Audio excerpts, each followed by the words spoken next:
చూస్ country delight, live better. ఇప్పుడే country delight యాప్ని download చేసుకోండి.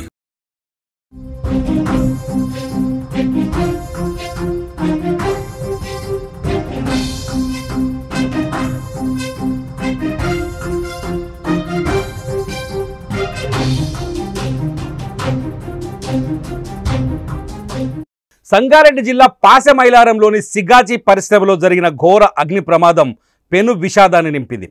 ఈ దుర్ఘటనలో తమ వారిని కోల్పోయిన కుటుంబ సభ్యులు ఆచూకీ తెలియక బంధువులు ఆందోళన చెందుతున్నారు. తమ వారికి ఏమైందో చెప్పాలంటూ కన్నీటి పర్యంతం అవుతున్నారు. ఇక ఇదిలా ఉంటే ఈ ప్రమాదంలో ఇప్పటి వరకు 40 మందికి పైగా మృతి చెందినట్టు తెలుస్తోంది. మృతుల సంఖ్య పెరిగే అవకాశం ఉన్నట్టు తెలుస్తోంది. మరోపక్క ప్రమాదం జరిగి రోజులు గడుస్తున్నా తమ వారి ఆచూకీ ఇంతవరకు తెలియకపోవడంతో కుటుంబ సభ్యులు తీవ్ర ఆవేదన వ్యక్తం చేస్తున్నారు. కొందరైతే వాళ్ళ శవాలనైనా అప్పగించండంటూ అధికారుల కాళ్లపైన పడి వేడుకుంటున్న తీరు అందరినీ కలిచివేస్తోంది. స్క్రీన్లో చూస్తున్నాం, అక్కడికి వచ్చిన పోలీసు అధికారులు కానీ, అక్కడ విచారణ జరుపుతున్న అధికారులు కానీ, రెస్క్యూ టీమ్స్ కానీ, అక్కడున్న మహిళలు కాళ్ళు మొక్కుతున్నారు. దయచేసి వాళ్ళ కనీసం మృతదేహాలనైనా మా వాళ్ళ మృతదేహాల్ని అప్పగించండి, కనీసం వాళ్ళ చివరి చూపుకైనా మాకు అవకాశం కల్పించండి అంటూ బోరున విలపిస్తున్న తీరు చూస్తుంటే గుండె ద్రవించిపోతుంది. ఇంకా సిగాచి ప్లాంట్లో ఏదైతే ప్రమాదం జరిగిన ప్లాంట్ ఉందో అక్కడ ఇంకా సహాయక చర్యలు కొనసాగుతూనే ఉన్నాయి. దాదాపు 43 మందికి పైగా అక్కడ చనిపోయారు. ఇప్పటి వరకు 43 మృతదేహాల్ని స్వాధీనం చేసుకున్నట్టుగా తెలుస్తోంది. ఇంకొక 11 మంది ఆచూకీ తెలియాల్సి ఉంది.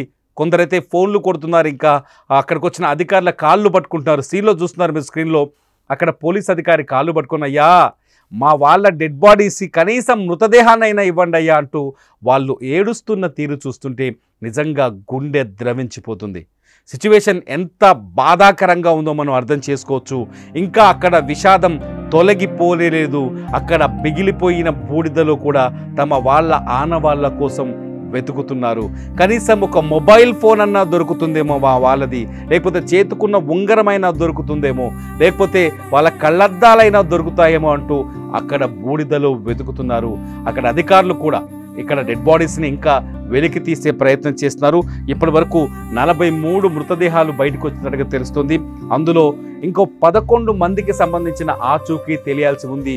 ఆ 11 మంది భౌతిక గాయాలు ఉన్నాయా, లేకపోతే మంటల్లో కాలి బూడిదైపోయాయా అన్నది ఇంతవరకు అంతు చిక్కని ప్రశ్నగా మారింది. ఇప్పటికీ అక్కడ పరిస్థితి భీతావాహంగానే ఉంది.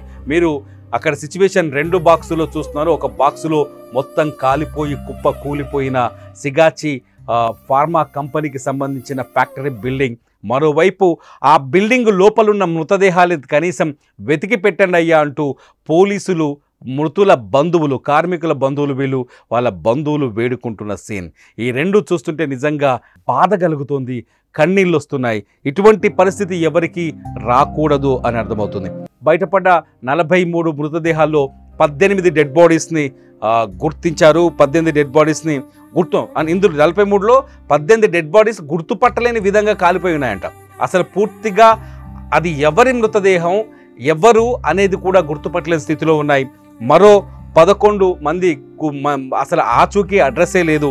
ఇక మొత్తం గుర్తించిన 43 డెడ్ బాడీల్లో ఇందులో ఒక 11 డెడ్ బాడీస్ని DNA టెస్టులు చేసి వాళ్ళ బంధువులకు అప్పగిస్తున్నట్టుగా తెలుస్తుంది. మొత్తం డెడ్ బాడీస్ని, అక్కడున్న మొత్తం డెడ్ బాడీస్ని DNA టెస్టులు చేస్తే కానీ కుటుంబ సభ్యులకు అప్పగించలేని పరిస్థితి. ఎందుకంటే మొత్తం ఆనవాళ్ళు లేకుండా కాలిపోయారు. అసలు ఆనవాళ్లే లేవు. ఎవరో ఏ మృతదేహం ఎవరిదో అంతు చిక్కని పరిస్థితి. ఇంకా లిస్టు బోల్డ్ అంత ఉంది. పోలీసులు కనిపెట్టాల్సిన లిస్టు బోల్డ్ అంతా ఉంది. అక్కడికి వచ్చిన వైద్య బృందం ప్రస్తుతానికి శాంపిల్ సేకరించి DNA టెస్టులు చేస్తున్నారు. ఏ డెడ్ బాడీ ఏ ఇంటికి వెళ్తుందో అర్థం కాని పరిస్థితి, ఏ డెడ్ బాడీ ఎవరిదో తెలియని అర్థం కాని పరిస్థితి. చాలా దేశాల నుంచి నిజంగా సిగాచి పరిశ్రమలో ప్రమాదం జరిగినప్పుడు దాదాపు 140 మంది ఉన్నట్టుగా గుర్తిస్తున్నారు. అందులో 50 మందికి పైగా ప్రాణాలతో బయటపడ్డారు. గతంలో చూసాం ఒక జంట కూడా, కృష్ణా జిల్లాకు సంబంధించిన ఒక జంట కూడా ఈ మంటల్లో కాలి బూడిదైపోయింది. 2 నెలల క్రితమే వాళ్ళు పెళ్లి చేసుకున్న సందర్భాన్ని మనం చూసాం. సేమ్ ఆ సిచ్యువేషన్, ఆ కన్నీళ్ళు, ఆ బాధ, ఆ ఆవేదన ఇంకా అక్కడ కనిపిస్తోంది. సిగాచి పరిశ్రమ దగ్గరికి వెళితే కానీ వాళ్ళ దుఃఖం ఏంటో మనకు అర్థం కాని పరిస్థితి.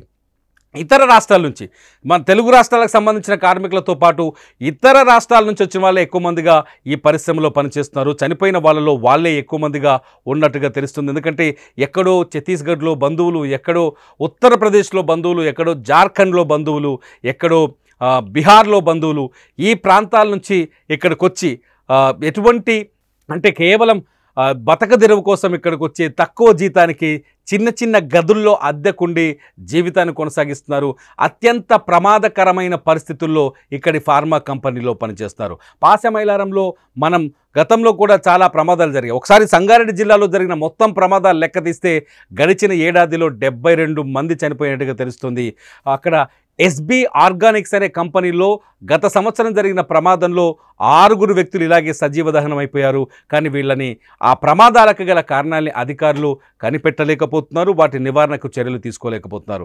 తక్కువ సమయంలో ఎక్కువ డబ్బులు సంపాదించాలన్న ఫార్మా కంపెనీల అక్రమ ఆలోచనకి, దురాలోచనకి ఇటువంటి అమాయకులైన కార్మికులు బలైపోతున్నారు. ఎందుకంటే రియాక్టర్లు పేలకుండా, లేకపోతే బ్రాయిలర్లు పేలకుండా తగిన జాగ్రత్తలు తీసుకోవాల్సి ఉంటుంది ఫార్మా కంపెనీలో. ఎందుకంటే రియాక్టర్లు, బ్రాయిలర్లు రెగ్యులర్గా పేలే ప్రమాదం ఉంటుంది. రియాక్టర్లు, బ్రాయిలర్ల దగ్గర తక్కువ మంది ఉద్యోగస్తులు పెట్టి ఎక్కువ టెక్నాలజీని పెట్టి పని చేయించాలి. కానీ డబ్బులు ఎక్కువగా ఖర్చు పెట్టడం ఇష్టం లేని ఫార్మా కంపెనీలు రియాక్టర్ల దగ్గర టెక్నాలజీని తక్కువగా అమలు చేసి మనుషుల్ని ఎక్కువగా పెట్టి అత్యంత ప్రమాదకర పరిస్థితుల్లో వాళ్ళతో పనులు చేస్తుంది. ముఖ్యంగా ఇక్కడ ఇంకొక విషయం ఏంటంటే, ఇతర రాష్ట్రాల నుంచి కానీ దూర ప్రాంతాల నుంచి కానీ వచ్చే ఈ కంపెనీలో పనిచేసే కార్మికులకు ఎటువంటి నైపుణ్యం ఉండదు, ఎటువంటి సర్టిఫికేషన్ ఉండదు, ఎటువంటి గతంలో పనిచేసిన అనుభవం ఉండదు. ఈ అనుభవం లేని వాళ్ళని ఇక్కడికి తీసుకొచ్చి ఒకరో ఇద్దరు అనుభవజ్ఞులైన వ్యక్తులని లీడర్లుగా చేసి వాళ్ళ చేత పనులు చేయిస్తున్నారు. అవి పొరపాటున ఏదో ఒక ప్రమాదం జరిగి ఆ ప్రమాదం వాళ్ళనే బలి తీసుకుంటున్న సందర్భం కనిపిస్తుంది. చూడాలి, పాశమైలారం పైన ప్రభుత్వం చాలా తీవ్రంగా స్పందించింది. ప్రతిపక్షాలు పాశమైలారం పైన ప్రభుత్వాన్ని ప్రశ్నిస్తున్నాయి. దేశ ప్రధానమంత్రి స్పందించారు. ఈ అంశంతో ఈ ప్రమాదంతోనైనా ఇక నుంచి ఇటువంటి ఫార్మా కంపెనీలు పేలులు జరగకుండా ప్రభుత్వం చర్యలు చేపడుతుందా, లేకపోతే రెగ్యులర్గా ఇన్స్పెక్షన్ జరుగుతుందా లేదా అన్నది ఆసక్తికరంగా మారింది. ఏదేమైనా సరే ఇవాల్టికి కూడా ఫార్మా కంపెనీ దగ్గర ఆ బాధితుల కుటుంబ సభ్యులు వచ్చి డెడ్ బాడీస్ కోసం వెతకడం, పోలీసులని అక్కడికి వచ్చిన అధికారులని కాళ్ళు పట్టుకొని మొక్కడం, వేడుకోవడం చూస్తుంటే గుండె తరుక్కుపోతుంది. మీరేమనుకుంటున్నారు? ఇటువంటి సిచ్యువేషన్ మీ లైఫ్లో ఎదురైతే ఏం జరిగేది? మన కుటుంబంలోనే ఇటువంటి పరిస్థితి ఎదురైతే నిజంగా మనం ఎంత బాధపడే వాళ్ళం? మన ఫ్యామిలీ మెంబర్స్కి ఇటువంటిది జరిగితే మన పరిస్థితి ఏంటి? మీరేమనుకుంటున్నారు? ఈ వీడియో చూసిన తర్వాత కనీసం మీ గుండెలో బాధ కలుగుతుందా లేదా? ఈ వీడియో చూసిన తర్వాత అయినా మీ కళ్ళలో నీళ్లు తిరుగుతున్నాయా లేదా? ఈ వీడియో చూసిన తర్వాత అయినా సరే అన్యాయాన్ని ప్రశ్నించాలనే ఆవేశం, ఆక్రోశం మీలో రగులుతుందా లేదా? అయితే వెంటనే వీడియో కింద కామెంట్ చేయండి. మీ అభిప్రాయాన్ని ప్రభుత్వానికి చేరే వరకు మీ మాటల్లో రాయండి. చూస్తూనే ఉండండి ఇటువంటి వీడియోల కోసం, సరైన సమాచారం కోసం సుమన్ టీవీ లైవ్, అట్లాగే సుమన్ టీవీ డిజిటల్ లైవ్.